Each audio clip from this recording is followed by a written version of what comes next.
शिमला के ऐतिहासिक रिज मैदान पर आम लोगों से बातचीत के दौरान शिक्षा विभाग से जुड़े लेक्चरर एल.आर. शर्मा ने प्रदेश में मौजूदा हालात और शिक्षा क्षेत्र में किए जा रहे बदलावों पर अपनी राय साझा की। एल.आर. शर्मा ने कहा कि हिमाचल प्रदेश इस समय कई मोर्चों पर चुनौतियों का सामना कर रहा है, चाहे वो प्राकृतिक आपदाएं हो या आर्थिक दबाव। ऐसे समय में शिक्षा को मजबूत बनाना और युवाओं के भविष्य को सुरक्षित करना सबसे जरूरी है। प्रधानमंत्री नरेंद्र मोदी के हाल ही में हुए हिमाचल दौरे पर टिप्पणी करते हुए उन्होंने बताया कि पीएम मोदी का दौरा सिर्फ एक औपचारिकता नहीं बल्कि उम्मीदों की किरण लेके आया है। खासकर शिक्षा के क्षेत्र में जो योजनाएं और बदलाव प्रस्तावित है वे अगर जमीनी स्तर पर ठीक से लागू किए जाए तो यह प्रदेश के लिए एक बड़ा परिवर्तन ला सकते हैं।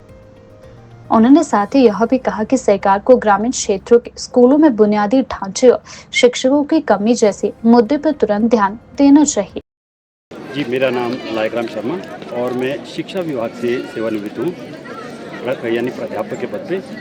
जहाँ तक आपने बात कही कि आपदा की जो है इस बार हिमाचल प्रदेश में 2023 में भी आपदा काफ़ी आई थी, परंतु यदि हम 2025 की बात करें तो इस बार जो है हमारे प्रदेश में नुकसान बहुत ज़्यादा हुआ है। आप देख रहे हैं इन दिनों जो हमारी सड़कें हैं उनकी बहुत ही दयनीय स्थिति है। चलना जो है बहुत मुश्किल हो रहा है, जगह जगह सड़कों पे गड्ढे पड़े हैं और ये स्वाभाविक सी बात है कि जब तक मौसम ठीक नहीं होगा तो जो हमारा लोक निर्माण विभाग है यानी तब तक इसमें कार्य भी नहीं कर पाएगा। मौसम का जो है खुलना पाएगा बहुत ज़रूरी है। और पिछले दिनों जो है हमारे प्रधानमंत्री नरेंद्र मोदी जी हिमाचल के दौरे में भी आए थे और उन्होंने जो है 1500 करोड़ रुपए देने की घोषणा भी यहाँ पे की है। तो हम ये चाहते हैं कि जो ये पैसा है वो हमारी सरकार को जल्दी मिले और हमारी जो सरकार है वो दिन रात जो है एक करके जो कार्य जो है हमारे इस वक्त जो है अधूरे पड़े हैं, खासकर जो सड़कों का है, क्योंकि आगे आपको पता है कि आने वाले दिनों में मौसम जो है वो और ठंडा होगा और सर्दी जल्दी आ जाएगी और जब सर्दी जल्दी आएगी तो जो है बर्फ़ गिरने की भी काफ़ी ज़्यादा संभावना हो सकती है। और अभी तक जहाँ तक हम बात करते हैं कि अभी तक तो हमारे प्रदेश से बरसात ही नहीं गई है, क्योंकि पहले देखा ये जाता था कि आमतौर पर 10 सितंबर तक जो है बरसात जो है काफ़ी कम हो जाती थी और इस बार जो है बरसात अभी भी उसी लय में चल रही है जिस तरह से पूरे मानसून पीरियड में चल रही है। देखिए, ये तो आपकी बात बिल्कुल सही है कि जो 1500 करोड़ रुपये दिए गए थे वो शायद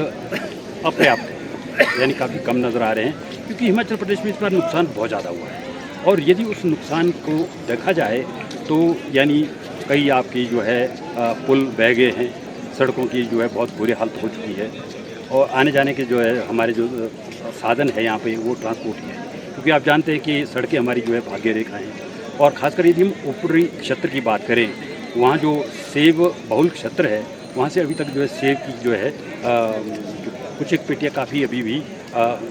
या तो सड़कों में ही है या घरों में, क्योंकि मौसम की वजह से एक तो तोड़ान भी नहीं हो पाया और जहाँ पर तोड़ान हो पाया है तो सड़कों की जो दयनीय स्थिति बनी हुई है, दुर्दशा बनी हुई है,